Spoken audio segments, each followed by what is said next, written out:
It's not bad. It's not bad by any stretch of the word, but we do want to see a bigger game from them. But Reject, yeah, more flexing in the game, please. I think it's safe to say that like the technical ability, it certainly isn't up there with some of the other teams we have in this lobby, and that's fine. That's fine. I think that this is a great learning ground for them every single time they make it to this position in the global tournament of the year, right? And I think that the main thing we see from Reject every time they get to this global tournament is they're happy to be here.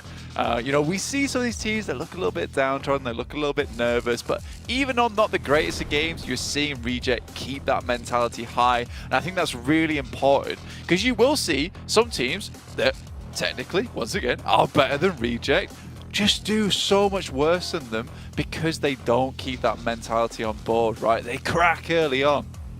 Yeah, you've got to be able to just take everything that comes your way one step at a time. And hang on a minute, I think we can take a step back into building the narrative that seems to continue as once again the Pachinki Punishers going head-to-head versus DX that might actually lay more of a claim to the name off the back of the way the hot drop went last time, Blank, as it was explosive. Big nades, big plays, they picked up all the pieces they needed and owned Pachinki. They were the landlords. They were the landlords. There was a slow start to it though, right? And I think that's what we're seeing the difference maker here is that Bra Esports taking a bit more of an aggressive role within this engagement, right? You know, they're peeking, they're making sure they got the weapons to go close range early on, they're smoking out, trying to gain some more ground. They didn't want to let DX get too much control early on to start just filtering out these positions where they could be and then go from there. So I do really like this from Bra Esports. They're switching things up. It's not a case of just doing the same thing again and losing to DX off the same playstyle. They want to try and psych this team out.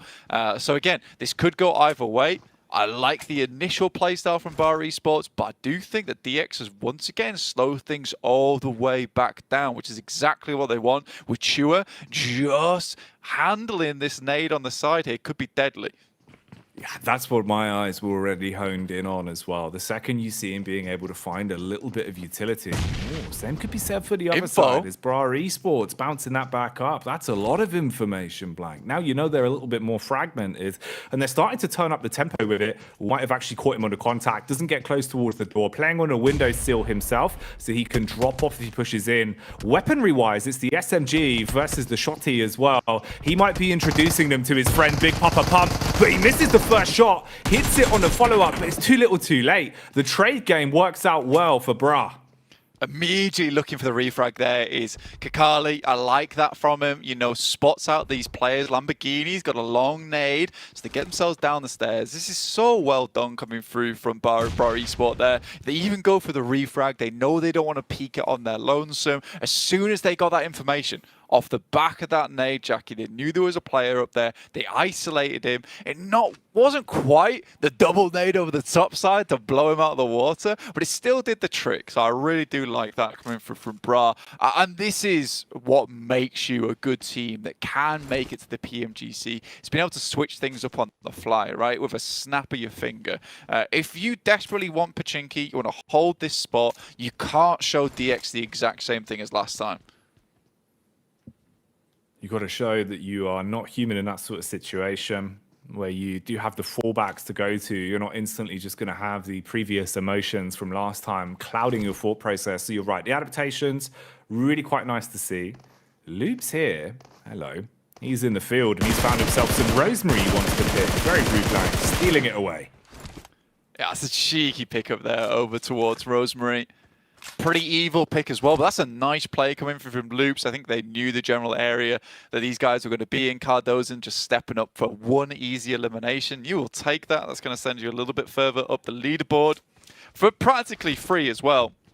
Also means that rotate coming in from the eastern side, way less dangerous now, because you aren't going to have to jostle elbows with Alter Ego as you make your way over towards the western side, which is where the circle has gone, very far over towards the western side on the north edge. And this is the first time in a long time as well, Jackie, that we see Gladiators get themselves a central position of the circle at the start of the game.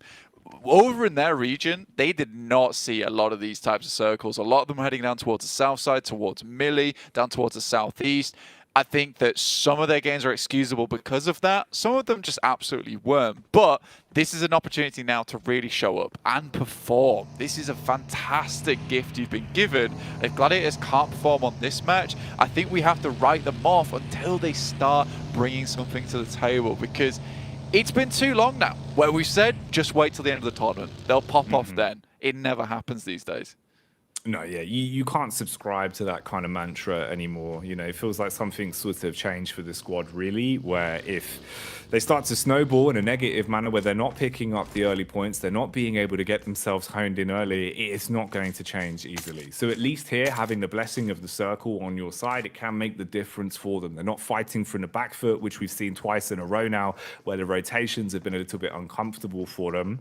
Honing back in on here for a sec, though, Bright Esports, obviously, after they were able to pick up the opening knock, since then, they've just been taking it as a pack, suited and booted, looting, ground level to ground level, whereas DX, they haven't really budged an inch. They've been playing far slower, looking almost timid off the back of the first engagement, and that sort of body language does always worry me. I think with the way DX played into the last game, you can see, even if they were struggling, even if they're forced into a situation where they don't feel quite as confident, they were still taking their approach to it with that air of arrogance. Here, it's very much kind of waiting it out and hoping there'll be some scraps left towards the end. But for Bra, are they content to even give them the scraps? Yeah, I think this is the smart move as well from Bra Esports as well. What you want to do in this situation where you've got the enemy team with a player down, they're likely going to buckle up, turtle up, lock themselves away. And for you, that moment just is a time to go loot every single building of every little bit of loot, every little bit of utility you can get. If you get level 2 vest, level 2 helmet, you get a lot of utility, a lot of meds, you can extend that engagement. Even just finding a DBS in that situation is absolutely fantastic. You've got more ammo to play around with. So for Bra, slowly but surely, they're kind of cementing their spot over there. And when that team fight does break out, should it break out, they'll have a significant advantage. It doesn't mean that DX can't win that fight still. Paragon had 5 nades, I think it was. A couple of those placed well. Could be the difference maker between Bra Esport losing that fight and winning that fight. But I think they are making all the right moves at the moment. And DX does look a little bit frightened. You're not wrong. We'll see if they can turn it around. Ooh. Talking of turning around here, top and tail with the vehicles in close proximity as information goes either ways. Megamind catching whiff of what exactly is happening here on a rotation, as they're starting to get themselves into a bit of a better spot. Actually, getting himself out of the vehicle, going for a quick lay of the land on this one, but seeing they're backing themselves quite far off. Taking the pot shot onto the last man in the pack might work out for him, but being able to hit those shots from such a distance is never going to be easy, and that info goes both ways. They'll know about his position in future. Circle starting to reposition again here as when we move our way into stage 2. Gladiators taking a pretty dominant position over towards Everest side, but they need to move further north. They have already cleared out Kratos. They can slip back down towards that position of the map, but a lot of space now taken up towards shooting range, and where currently Alpha 7 is playing, who has pretty good control over the bridge side. So Gladiators might think about getting a move on, heading up towards that north side, picking themselves up a decent position to play in. EVOS is already in box compounds. They've got that locked down over towards that eastern side, not getting past them too easily as they set up the barricade. Tiamba, on the other hand, just taking it slow. And I think that's what they do most games right now. It's what they did over in their region as well. Just kept things nice and slow. Play for these wide rotates. Play for these safe rotates as well. Get themselves into the end game. And I think that's where they start to thrive a lot more. Playing off one another is kind of their MO. You see with the utility they've already been able to piece together as well, that at least in terms of being equipped for a bit of a later play into this one, it's looking pretty good. Nice amount of nades distributed between the squad. Big bit of spacing as well taken. Oh, Tixie. He thought he had contact on that one and was able to just keep his eyes on them. Instead, he's lucky he's still alive. Big tag. Knocks his confidence a bit, goes back into the building to bandage himself back up. And this is where it all started over in Pochinki, obviously with Bra Esports being able to pick their way through DX. Now again, hot on their tails, using the extra loot they've been able to establish to fully pick Pochinki dry and be able to have that control, forcing DX basically into one compound, leaving them looking so uncomfortable. big change in the way that they've been setting up. The posturing does not look anywhere near the same as it was in the first game for DX. You can see already losing one man has been enough to make them feel like they're in a bit of a downward spiral. Yeah, I mean, it broke him. It broke him immediately. It's kind of sad because I think Chua kind of plays with that off angle as well. So as soon as they lost him, they were like, oh, what do? I'm not sure anymore.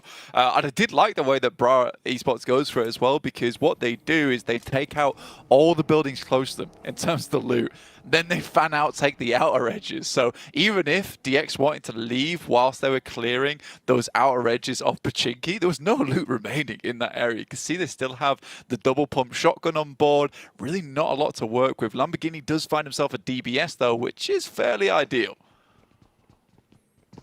Always handy. If you can pack a punch with a weapon, it can be the difference maker in scenarios like this. The added utility always a benefit though. Kane walking out with the nade in his hand, expecting to be able to bounce it off the window ledge and find a bit of a pickup. Not got his wits about him. Exposed on the contact, Lamborghini putting bullets down range and connecting with a backup with the rest of the squad. And now things are a little bit more fragmented. Effectively going from looking like they're out of sorts to playing like a tripwire here. The early warning system getting the contact, and Bra, you're going to be a bit uncomfortable with this. Heals having to come in, zone nipping at you as well. Very light damage, so not enough to write home about, but uncomfortable from either side. I think they're sort of relying on the fact that they don't think that DX has picked up too much meds off of a lot of these buildings, because Bra's the one that's been cleaning them out from top to bottom. But I do think it's a cute little bait that comes through from Lamborghini on the upstairs. Makes it very difficult to push over towards him. Carly finds him in the window. Now just Levi's remaining, as well as Paragin off in the distance. Thing is, you're surrounded though. For Paragin, yeah, he's far enough back that maybe he can make a bit of a getaway on it, but even then, you're just playing off the back of committing that both of your teammates are going to be left. You'll have to bail and see what you can do in terms of the longevity of the game. He's got a lot of confidence, though, lurking his way around. Doesn't want to give up the rest of the squad for free, as he'll still bide some time and wait out for long on this one. Rest of DX going down the longer the clock ticks on, as Lamborghini is trapped. Levi's eating the nade as well, and Paragin probably realizing this one's cooked. Yeah, toss pick. Carves him up as well. I think Levi's just went down to the play zone, in fact, sadly. And Paragin, again, is what I was talking about. They've just got no meds on board whatsoever. And Paragin, the only one with one first aid kit, that's it. No stims, no nothing. Just a bunch of nades he was able to gobble up on his journeys through Pachinki. And for Bra, I think they should be fine for a little while longer, but this doesn't feel like they're playing the game, right? They're not playing the overall game. They are playing for Pachinki. And this is the type of team that is scary. And we're going to kind of come back to those points we made the last game, is the fact that you don't want to go versus Bra in Pachinki, because they will confirm on this spot no matter what. They will make your lives hell to play. So for them, it doesn't matter about this game right now. They want to secure this position on the map. They don't want anyone going for it. If they do make it through to the grand finals, they want teams to know that it's not a good idea to go up against this team on a hot drop. Yeah, it's really taking it as far as you can with proving a point on the game, right? I mean, fair play. It is one of those where I'd say maybe DX will think twice about going for it again, but there is another ERANGEL after this, so who knows? Maybe at this point, third time's the charm. Both of them winning 1-1 apiece in terms of who came out on top with a hot drop, but no real winners here between either of the squads in the grand scheme of the game, right? You get those 4 elims, that's it. Outside of that, I mean, Bra basically giving up the goose very early into this one. Yeah, they've got no mares. They're just slowly dying out there to the blue zone as well. Take a look at the next circle coming through stage 4, where we're going to get a really big shrink on board. And it could go either way, because it could head over towards that north side or down towards the south. And it looks like we're locking in over towards North George a little bit on that western edge. But this is not a comfortable area to play in, I would say. And I think that teams that were able to hover around on this western side towards North George will have a bit of sanctuary for quite a while going forward. That's Stalwart as well as Alpha 7 who drop in this position. Gladiators are on the outer side of things though, so they'll have to battle through Mad Bulls, maybe take some pot shots towards a lot of these teams coming through on that western side. In the meantime, Falcons try and cross the bridge, and STE shut that down immediately. the land to water ratio on this one, not going to be too favorable if you're a little bit slow with your rotations. Getting ahead of the punches would have been the best cause for it. So positions are going to be absolutely everything. Evos have been spotted as well on a rotate here from Loops. Mythic was able to do a substantial amount of damage, but not quite finish things off. Talking about the H2O, pounding up and out of the river here and taking the fight towards AA as the shots are coming across. Everyone's taking a bit of a hefty hit though, and you've got the flank potentially from Icy and Co, but they've got a compound to work with. Should keep their noses clean, at least hold what they've got here, but this just looks so uncomfortable. Meanwhile, one of the few times we've had an opportunity to really say much about the Mad Bulls, as they're also thrown into the thick of it just along the coastline. Oh, it's all looking a bit iffy.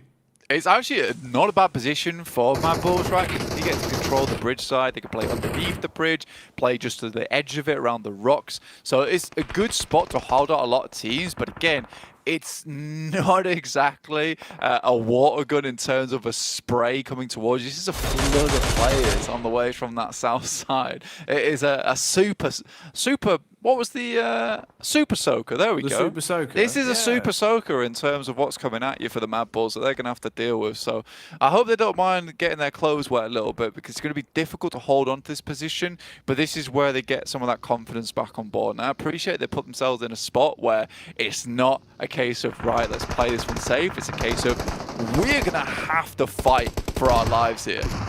Oh, you're talking about playing it safe. The biceps are out for Reject Tokyo as they go driving straight in over the hill and eating bullets because of it. None of this is looking favorable as each and every one of them are being absolutely pounded. Radiocio, the only one that could potentially make a bit of a maneuver from this, got so far back with the extra lift the vehicle had on the drive in, basically just game-ending himself and all of Mad Bulls on the way out.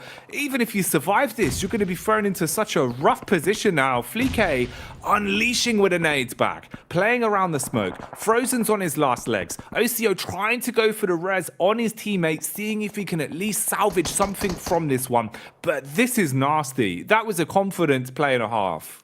Yeah, I mean, for the guys on Reject, they knew they had to do something and do it fast. They assumed there'd be players down towards that region. If they send all the vehicles in, maybe they catch someone on the bumper. They do, in terms of the front line over towards Naomi. It gets a lot easier from there forward. And I think Mad Bulls just weren't expecting such significant force coming their way. In the meantime, Gladiators lose 3 of their players. And I think that comes down to them trying to go for the safe. You know, they go to the compound, which is in the dead middle of nowhere. You're essentially hoping for a circle shift at that point. They do a little bit of scouting Everest, but nothing too intense. So when they end up having to leave, a lot of these spots are already taken. So for Gladiators, again, it's one of those positions on the map where it didn't have a lot of longevity. It was just a lasting spot.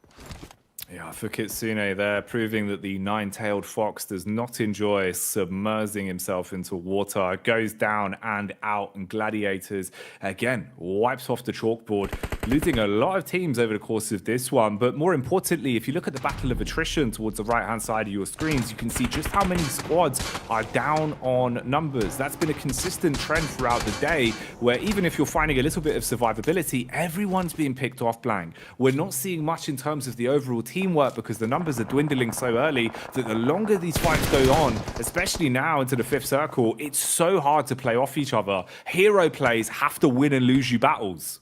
Yeah, it's been a pretty horrible circle, honestly. And I think that we said that they couldn't really top the chaotic nature of that last game, and this certainly kind of has. The way that it was sort of positioned down towards that south side made a lot of teams assume that taking control of Everest, South Crates, would be a great idea. In the end, it just constantly moves further and further up north, in which case that early rotate coming from Stalwart, the hold from Alpha 7 being very cautious of where they want to play outside of their initial drop spot in North George has been fantastic. But I think the one team that surprised me the most is Alter Ego.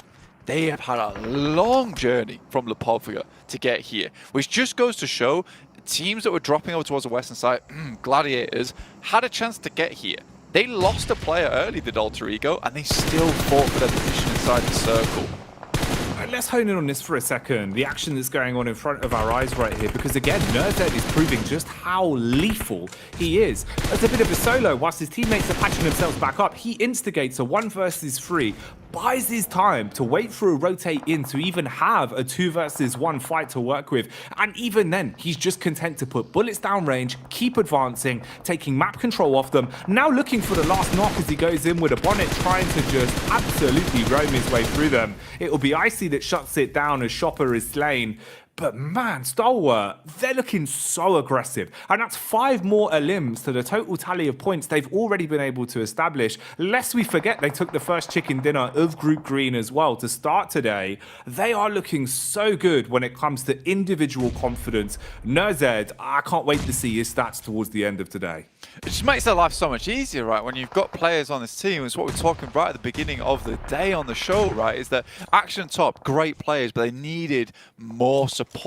Nerzed and Icy, 2 fantastic additions to the team. Icy being this player that's going to lock down spots for you, and Nerzed, who is happy to take the initial engagement whilst waiting for backup coming through from Action and Top so they don't get split off together. It's so good. Now they have complete control over the north side. Is this going to be a second chicken dinner on the day? Alpha 7 doing their best to hold their spot. Circle moves down towards the south. Looks like Alter Ego and Alpha 7 will be battling out for these 2 compounds.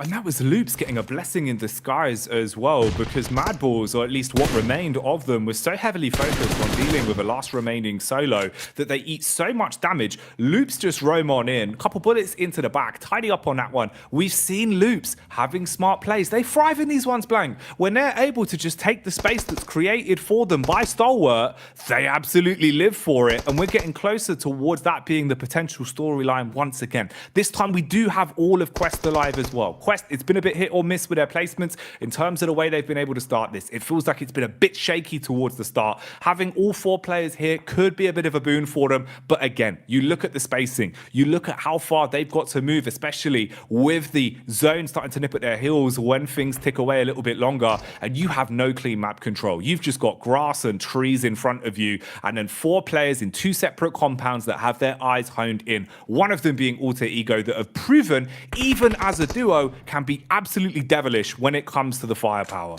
Yeah, man, I mean, for most of these teams right now, you know that this ridge side is still in play, right? So, like you say, all eyes towards this position. Quest, all credit to them, you know, 8 eliminations, Al-Haji leading the charge for them. So I think that they've done well here. It's just taken a while to pull on that ripcord and start getting that engine moving, getting it growling into this PMGC. But not an easy position to play from, have Quest had. And getting through this with 4 players is really big. But a nice initial nade into a secondary knock from Revo. That is gorgeous. Ayala, though, spots out Icy coming through from Stalwart as he tries to get some scouting done. Luckily, sets himself in a spot where he is safe.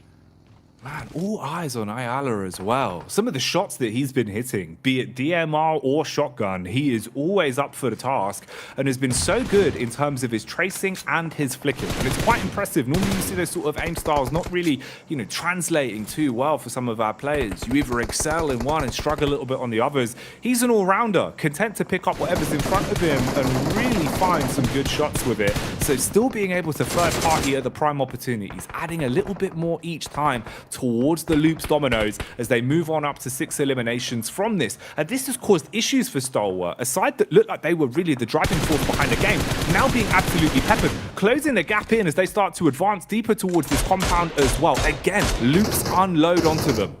Oh, it's all going wrong for them. They had so much control over that northern side, and I think they tried to claim too much space. You know, this is a fairly open area. Cardozen, though, gets absolutely mowed down by a couple of mini 14s. And we're talking about Ayala, how good he was with them. But look at the control coming through from Mafioso and Carrillo from this building at the moment. It's given a bit of a lifeline for the guys on Stalwart. Might have given them just what they need to potentially still be able to make something out of this. Leaving us now into the final 4 as our squads have been whittled down. You're looking at manpower. The only side that actually has 4 players alive and kicking on this one is going to be Alpha 7. In terms of the spacing as well, at least they can play off each other. You've got cover, you've got map geometry that will be favoring you. That's not really the same sort of situation for Stalwart now. It gets a lot harder. The vehicle being the only boom, potentially going for a bit of a 2-1 split, using the car to draw attention, whilst the other two players make a bit of a move to keep themselves in it and getting a lay of the land. Compound control still firmly in the hands of Alpha 7, though they're content with this one. Quest, there where we left them, down towards the ridge side. Huge smoke wall up ahead, pushing in for the 2v2, the only fair fight they might be able to find on this one, but that's up against Alter Ego. They've got nades to work with. The shotgun to bait out the first nade takes a little bit of damage, Blank, but at least got spacing. Could be a good nade coming through from Fnatic, but he peaks a little bit too wide here.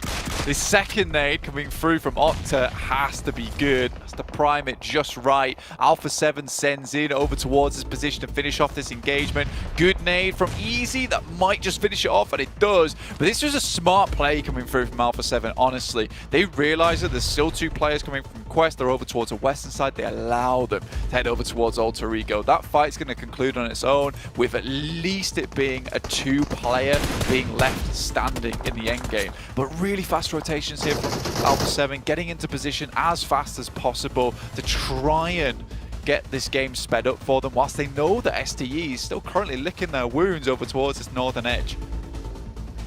It is a mean core that remains alive for Stalwart, though, with both Icy and Nerzad alive and kicking on this one. Utility-wise, it's there. They've got the nades they'll need to work with, and a few meds sprinkled in. The nades being pulled out here again, though, is Easy. Makes the life hard for A7. Doesn't want to give them an easy chicken dinner on this one. Closing the gap between the compounds. Teammates been revived as well. Shotgun blast through the window. Tags up on a windowsill. Sanab having to back off from the commotion caused. Nades whizzing by him as well. This is an angle where the DBS can still be so lethal. It's all about just hitting the shot first. He's got to play this one perfectly to buy his teammates time to work with. Big damage back over as well onto the rest of them. Wide swing around the corner, Blank. Cleaves his way through him like a butcher knife. Senab is doing so well here because the rest of the team is dealing with STE, preventing him from getting any closer. The fact that he holds that down on his lonesome is so important. Unluckily, though, during all the chaos, Action and Nerzad gets in. This is what I was so happy about earlier on, is they spot this commotion. They see the fight's taking too long. They take the opportunity to get up towards Wizard Tower and this. And with that, they get the circle too, Jackie. Couple of nades remaining. They have to be big. They want to cause chaos in the backlines here for Alpha 7. Has to be clean connection. Nades are worth their weight in gold in a situation like this. Last of the stims being used as well. 2 remaining in the back pocket for Nerzad. Tops himself up, gets the heart pumping. Action on the reposition. Has nades to play with. Molotov can be primed if the push comes in. Nade a little bit late on the timing. They've got their way up the stairs, taking a 1v1. They can't quite find him though. What? Hello? He's step his way around him. Eventually strikes back with a shotgun. Action. What is going on? The numbers now dropping. Nerzad taking a close quarters engagement, diving up on top. Here's the one pump onto Sanab. They're turning this around, Blank. He's aggressive to try and close it. Is this going to be the second time Nerzad closes down a game, spots a player, flushes him out? The upstairs is amok with chaos for Alpha 7 at the moment, but this Molotov's been passed through from Icy as he starts to join the fight now, Jackie. Icy. He's going to turn the heat up on this one. Molly to keep him trapped in. Dive out the window through the back line. Quick peek onto Icy. Trying to connect the shots, but it's too little, too late. Icy pumps away. They will fall down. And in the end, finally securing that one again. It's Stalwart with their second chicken dinner of the day as the celebrations come out. And damn right, Blank, they deserve that one. This team is absolutely crushing it right now in the PMGC League stage. It's unbelievable. And you look the way these two players move off the back of one another, just completely outclassing Alpha 7. The team that's kind of known to be absolutely horrendous to go up against when it's close and there's DBSs involved. But Icy on the back line drops the Molotovs through, threatens with the presence of that utility. Nerzad steps close up to the wall. They're not sure when he's going to peek out. Doesn't even peek out after Icy takes a couple of hits from the DBS.